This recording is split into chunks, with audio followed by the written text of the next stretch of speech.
This video goes over how to replace the bezel on Matilda. The only tool we'll need is any Torx 10 size, either a screwdriver or we can use a drill with a T10 bit. With the drill, we just want to make sure that it's any 12-volt drill that's low powered in order to not cause any damage to the bezel when we're taking the screws out or putting them back in. To begin, we first want to remove the 10 screws that go around the bezel. Next, we'll want to grab the top side of the bezel. You should be able to pull up slightly and be able to grab a hold of it from the back side with your fingers.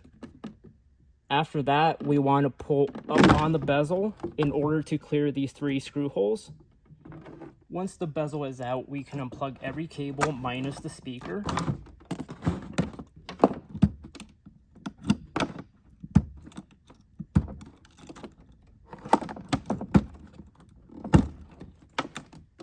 And now we can remove the bezel and replace it with the new one.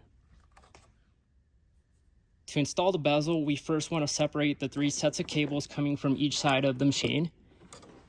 Both sides will have one temperature sensor cable and then one lid sensor cable. The only difference on each side is going to be on one side you will have the incoming power, while on the other side you will have an Ethernet cable. The remaining 2 cables are going to be another Ethernet cable that goes up to the bridge board into the bridge. And then this remaining connector is for the fan. To properly reconnect all the cables, we're going to go in order from left to right. So we're going to take the 3 sets of cables out of the left side. The first cable we're going to plug in is the lid sensor. That gets plugged into the port that's next to the speaker. Next, we will plug in the power. We have a white and a blue wire. On the board, you will see plus 24 volts and a DC comm. The white wire will get plugged into the DC comm, and the blue wire will get plugged into plus 24 volts. When plugging these connectors in, just make sure that you push in all the way and that you feel the connectors click into place. Next, we'll plug in the temperature sensor cable.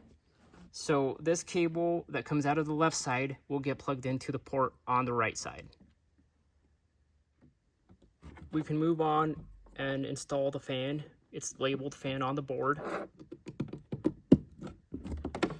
We can also take that bridge link wire coming from the top of the bridge and then connect it to where it says bridge link.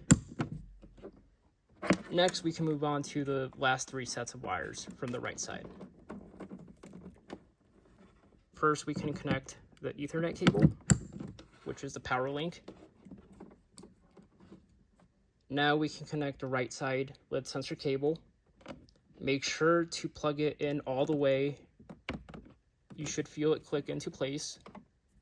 And lastly, we can plug in our right side temperature sensor cable into the right connector.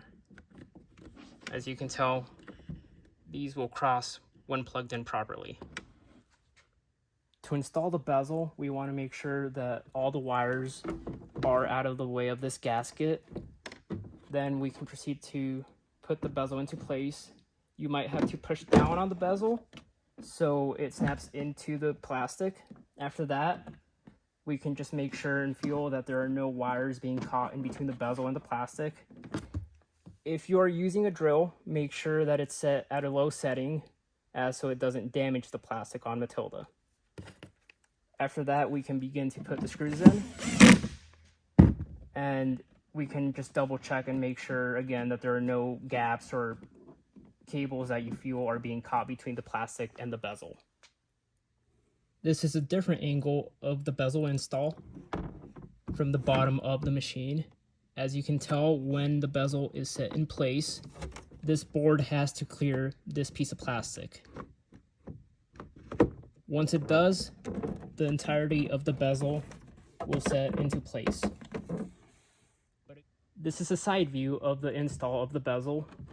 Again, just making sure that there are no wires being caught prior to installing. After that, we can slide the bezel into place. The board will clear the bottom side of the plastic, and then it should just slide into place.